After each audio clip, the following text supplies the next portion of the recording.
داسې د کلي په ولکه کې ګیر یم داسې د کلي په ولکه کې ګیر یم چې په کالونو ښار ته نه یم تللی. محترم صدر محفل، مشر میلمه، السلام علیکم. تر هر څه مخکې شهاب الدین طوفان صاحب ته د کتاب مبارکي ورکوم.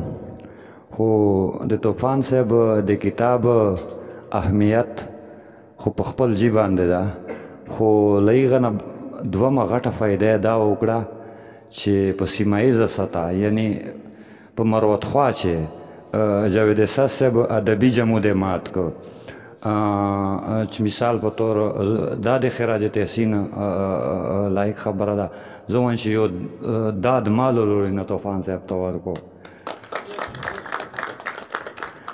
د طوفان صاحب د کتاب په لیدلو ما یوه کتاب د مروتو معلوم اولني شاعر مسافر مروت روح ته نظر کړې وه، خو نن یې بیا علیل صاحب اجازت ته د مسافر روخه ډاډا اوسېږه، د مسافر روخه ډاډا اوسېږه، لا خو د تال غري کې اور پاتې دی. د مسافر روخه ډاډا اوسېږه، لا خو د تال غري کې اور پاتې دی، لا خو د سیالو سره سیاله اوسي، لا خو د تا خاوره کې شور پاتې دی. دوه شعرونه نور دی فضل خانه چې رڼا دې په تیارې بدله کړه، چې رڼا دې په تیارې بدله کړه، نظریه دې په نامې بدله کړه، چې رڼا دې په تیارې بدله کړه، نظریه دې په نامې بدله کړه.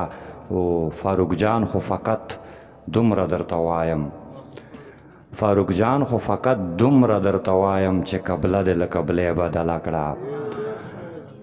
فاروق جان خو فقط دومره درته وایم چې قبله دې له قبلې بدله کړه. خیام صاحب غزل یو څو شعرونه دي. او د ریا مینار ته نه یم تللی، او د ریا مینار ته نه یم تللی، کنې زه کله دار ته نه یم تللی. او د ریا مینار ته نه یم تللی، کنې زه کله دار ته نه یم تللی. او هره جایزه سمجوته مې کړې، هره جایزه سمجوته مې کړې، خو له معیار مقدار ته نه یم تللی. هره جایزه سمجوته مې کړې ظهیر صاحب، هره جایزه سمجوته مې کړې، خو له معیار مقدار ته نه یم تللی.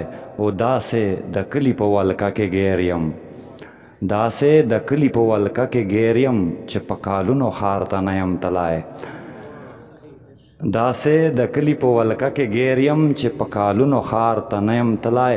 او مقطع ده مظلومه چې نن مې واړه کور کې اوړه نه لري، نن مې واړه کور کې اوړه نه لري، فاروقه نن چې کار ته نه یم تللی. ډېره مننه.